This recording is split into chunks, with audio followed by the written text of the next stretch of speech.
Olá, meu irmão, graça e paz.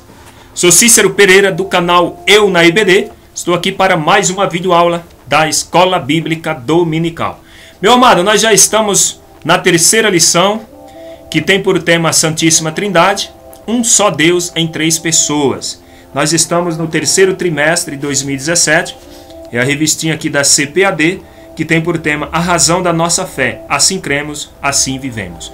Bom, meu amado, sem perca de tempo, nós já vamos aí para essa lição, mas antes eu quero pedir para que você que não é inscrito no meu canal, se inscreva, e você que sempre me acompanha, deixa aí o seu joinha, então que Deus possa abençoar a vida de cada um de vocês, tá certo? Muito obrigado, e vamos para a aula então.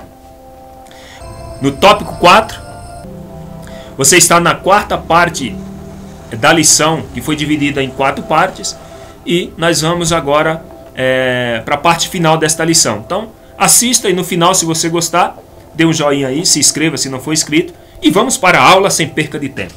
Subtópico 1, esclarecimento. Então vamos esclarecer aqui alguns pontos. Unicistas modernos.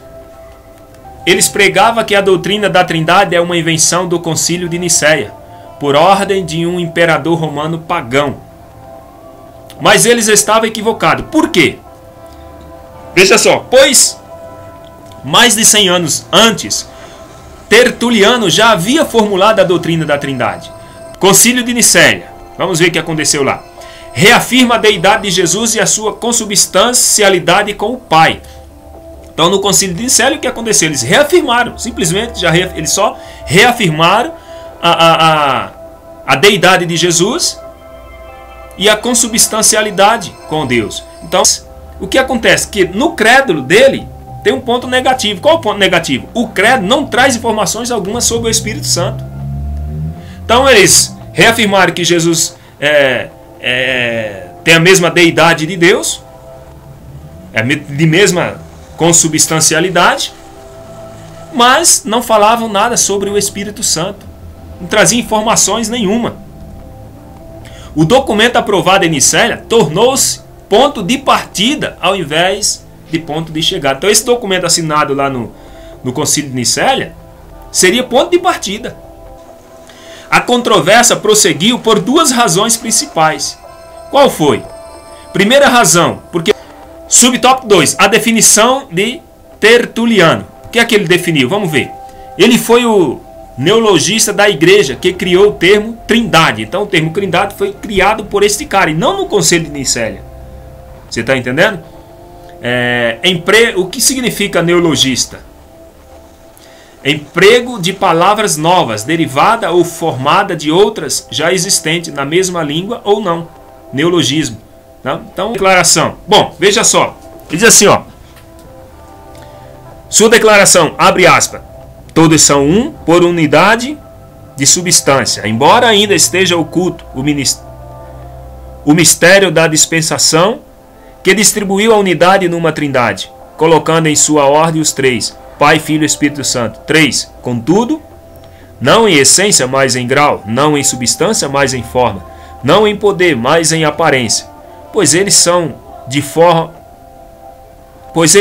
uma só substância e de uma só essência e de um poder só, já que é de um só Deus que esses graus e formas e aspectos são reconhecidos com o nome de Pai, Filho e Espírito Santo, fecha aspas.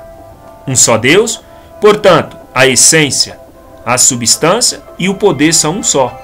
Mas a diferença está no grau, na forma e na aparência, que chamamos de, abre aspas, pessoas, fecha aspas. Mateus 28, 19, está bem claro. Jesus, na ordenança dele lá no batismo, em nome do Pai, do Filho e do Espírito Santo. Então, o termo Trindade foi criado pelo Tertuliano. Subtópico 3, a formulação definitiva da Trindade. Aconteceu no Concílio de Constantinopla, em 381. Olha só, com base em quê? Com base nos trabalhos de Atenásio, que combateram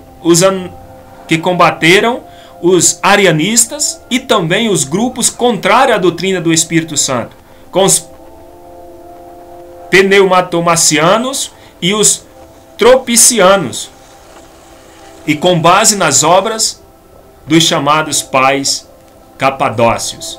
Então, os pais capadócios, quem eram esses camaradas?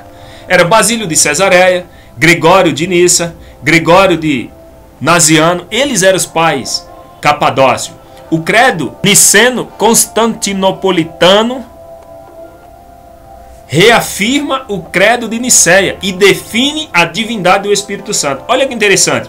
Já existia o credo de Nicéia, só que o credo de Constantinopolitano, ele reafirma e define a divindade do Espírito Santo, porque até então não estava definido, falava nada sobre a divindade do Espírito Santo. Estabelece de uma vez por toda a doutrina da Santíssima Trindade. Chegamos à conclusão que diz assim: diante do exposto, está claro que a doutrina da Trindade é bíblica e está presente desde o Gênesis até o Apocalipse.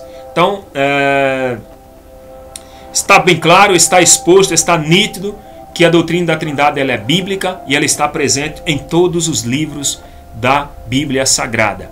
Muito obrigado a todos, até a próxima aula, em nome do Senhor Jesus.